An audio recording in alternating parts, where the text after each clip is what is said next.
Bonjour, aujourd'hui nous allons voir une nouvelle notion de conjugaison qui est le futur antérieur. Alors, le futur antérieur exprime une action qui sera achevée à un moment donné du futur.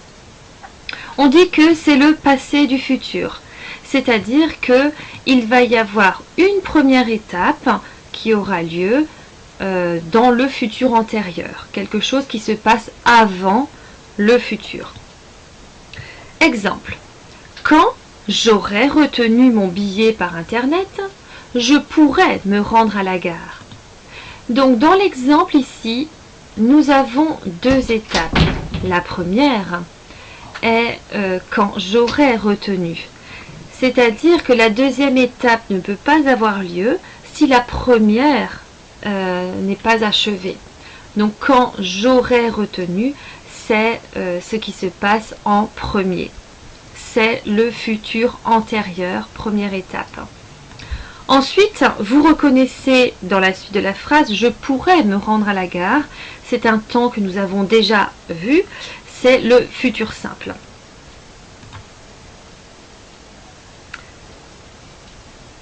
Alors, donc, on trouve le futur antérieur, on peut le trouver dans une proposition subordonnée. Par exemple, nous relirons ce que nous aurons écrit. Alors, il est intéressant de s'interroger, qu'avons-nous fait en premier? Nous avons écrit quelque chose, d'accord? C'est la première étape. Ensuite, une fois que nous aurons écrit quelque chose, nous pourrons relire. Donc, la première étape, c'est bien nous aurons écrit, c'est un futur qui se passe avant la deuxième action qui est nous relirons ce que nous aurons écrit. Alors, soit dans les propositions subordonnées, on peut également trouver le futur antérieur dans des propositions indépendantes. Exemple, l'autobus sera parti dans 10 minutes, dans à peu près 10 minutes. Alors, observez bien la formation du futur antérieur. Nous avons deux exemples ici. Nous aurons écrit, l'autobus sera parti.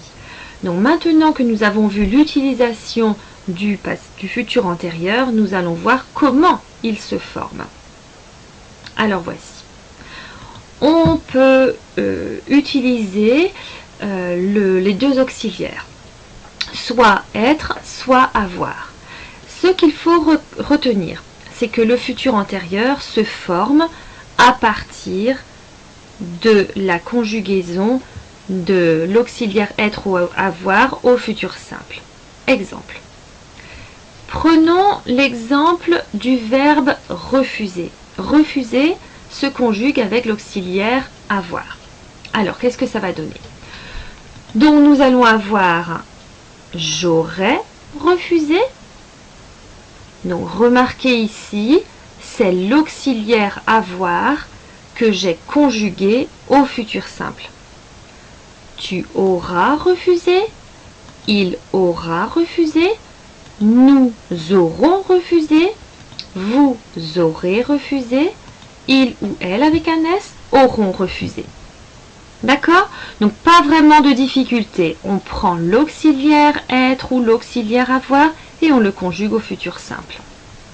Ensuite, nous allons voir un autre exemple de la conjugaison du futur antérieur, cette fois-ci en utilisant l'auxiliaire être. Alors, j'ai choisi le verbe rester. Qu'est-ce que ça va donner? Je conjugue mon auxiliaire être au futur. Cela donne je serai resté, tu seras resté, il ou elle sera resté, nous serons restés, vous serez restés, il ou elle avec un S seront restés. Attention, j'attire votre attention sur quelque chose d'important.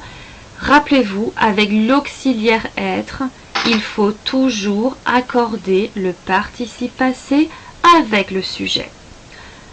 Ce qui signifie, si je suis une fille et que c'est moi qui parle, Si je dis je serais restée, étant une fille, je n'oublie pas de rajouter le E. Je serais restée et E. Si par exemple nous avons un groupe de garçons qui parlent au masculin, donc nous serons restés, dans ce cas-là on va écrire ES.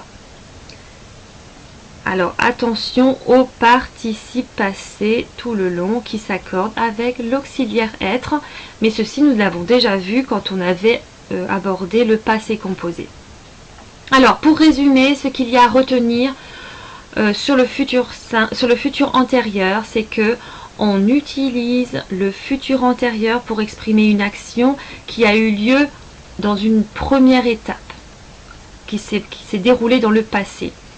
La deuxième chose à retenir, c'est que le futur antérieur se forme à partir de l'auxiliaire être ou de l'auxiliaire avoir que je conjugue au futur simple.